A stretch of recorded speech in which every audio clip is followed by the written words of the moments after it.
México y los mexicanos se dicen sentirse orgullosos de la diversidad lingüística del país, pero en la práctica es un país que discrimina a las lenguas indígenas, de tal modo que muchas de las lenguas en México están a punto de desaparecer.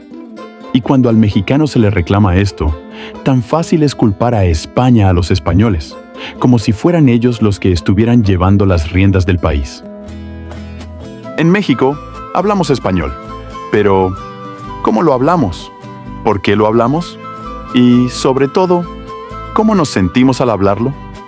Hay un fenómeno contradictorio, casi esquizofrénico, en nuestra relación con el idioma español.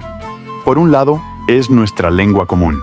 La usamos para amar, protestar, crear arte y redactar nuestros discursos patrióticos, indigenistas e hispanofóbicas. Pero por otro, también es la lengua del colonizador, del mestizaje forzado, de la imposición. Y aquí es donde surge el dilema del mexicano con el español. Vivimos en una época donde criticar a España se ha vuelto esencial para el mexicano y para su nacionalismo, porque si no se critica a España, no hay patriotismo en suelo mexica. Se exige, por ejemplo, que España pida disculpas por la conquista, pero esa exigencia se hace, paradójicamente, en español. ¿Es entonces una verdadera crítica o solo un gesto simbólico? El idioma se convierte aquí en campo de batalla. Se rechaza a quien lo trajo, pero se mantiene y se venera lo que dejó. Y más aún, o peor aún, se ama el idioma español cuando alguien extranjero lo habla, como si el mexicano sintiera que habla el idioma que ha sido únicamente suyo. Voy a exponer la ambigüedad y lo contradictorio del mexicano.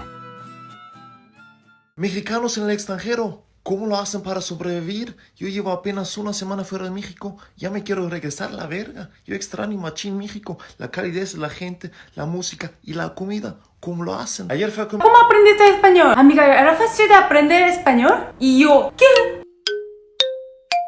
Gracias a Dios ustedes nació hablando español como idioma natal. Español es un idioma muy difícil. Todavía estoy batallando.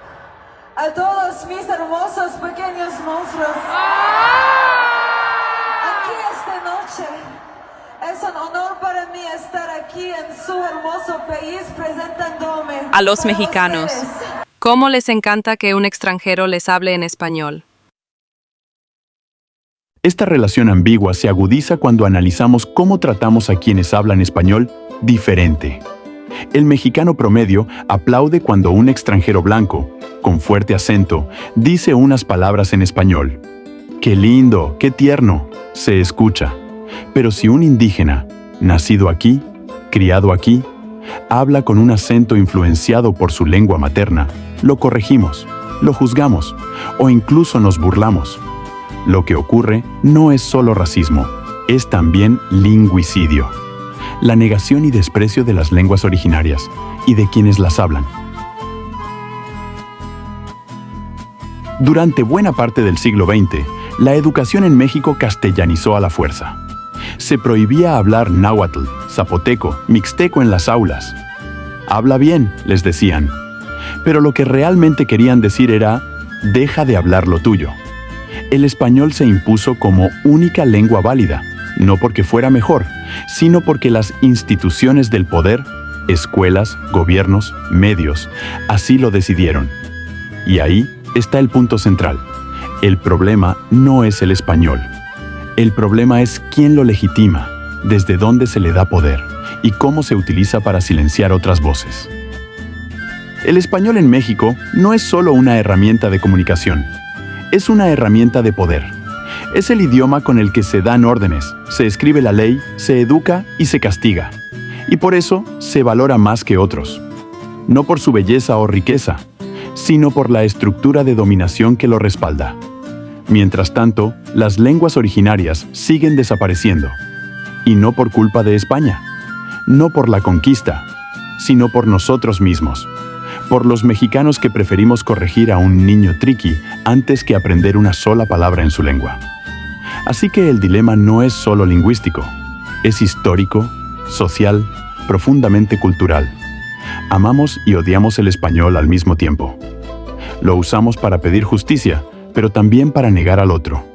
Quizá el camino no está en rechazar el idioma ni en idealizarlo, sino en reconocer que todas las lenguas tienen valor y que lo verdaderamente urgente es dejar de vernos a nosotros mismos como inferiores, por cómo hablamos. Porque si seguimos despreciando nuestras propias voces, entonces no necesitamos que nadie más nos conquiste. Ya lo estamos haciendo nosotros.